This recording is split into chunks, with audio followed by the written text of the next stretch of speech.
Welcome. Let's discuss how to solve rational equations. Let's start with example A. So here we have our objective, the variable of x. But when we take a look at every single denominator in each of those rationals, they are different. So that's going to be our objective. Let's try to write every single denominator the same.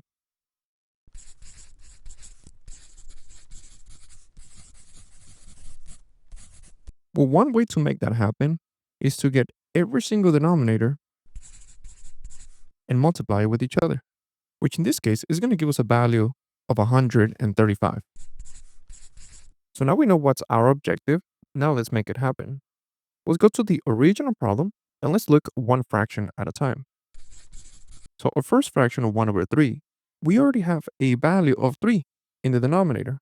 So to get the denominator to have a value of 135, we still have to multiply it of 5 times 9, which is 45. So let's multiply 45 on the denominator, and the same goes with the numerator. Because essentially when we do this, we are multiplying times 1. So we're not changing the value of the problem. So now let's move to the next fraction. 1 over 5. When we take a look at the denominator, we already have a value of 5. So to make the denominator be of 135, we still have to multiply it times 3 times 9, which is equivalent to 27. So let's take a look at this fraction and multiply 27 on the bottom and the same on the top. And now let's look at the last fraction, x divided by 9. When we take a look at the denominator, we have 9. So to obtain 135, we still have to multiply times 3 times 5, which is equivalent to 15. So let's multiply 15 on the denominator and the same on the numerator. Now let's multiply our result. In our first term, let's multiply those fractions. So let's multiply numerator times numerator. 1 times 45 is 45. And now the denominator, 3 times 45, that's 135.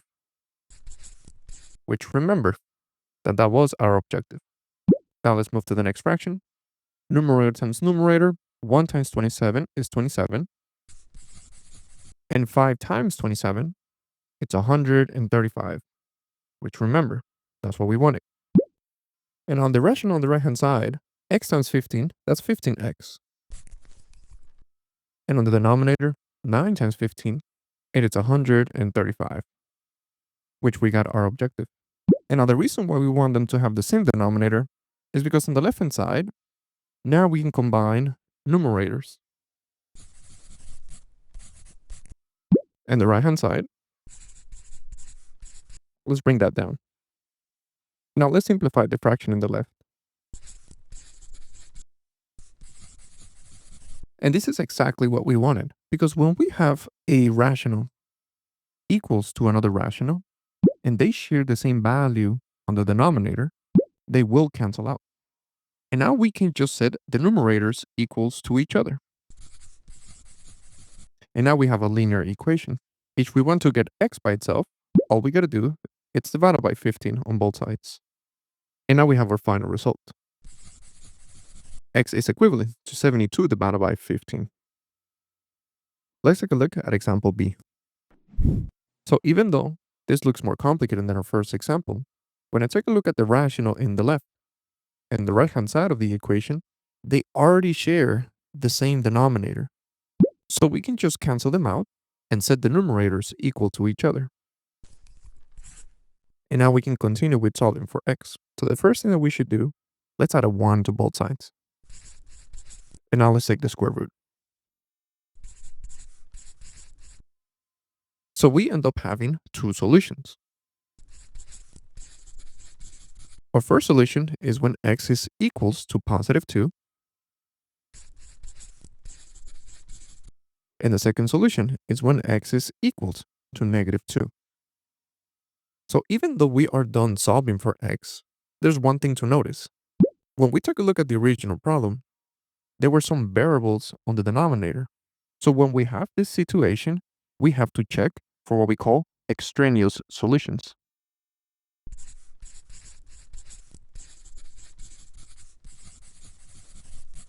We're going to ignore any solution that makes the denominator equal to 0. So let's check our first solution.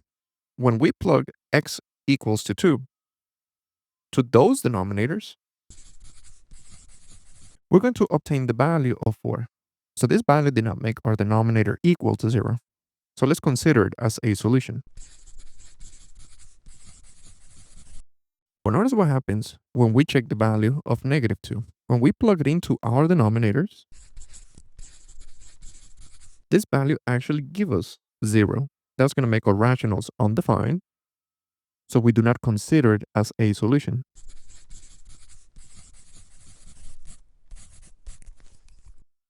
So we are done. The only solution that we will consider, it is the value of x is equals to 2. Hello. If you would like to continue learning about mathematics, you can check out the videos on the left.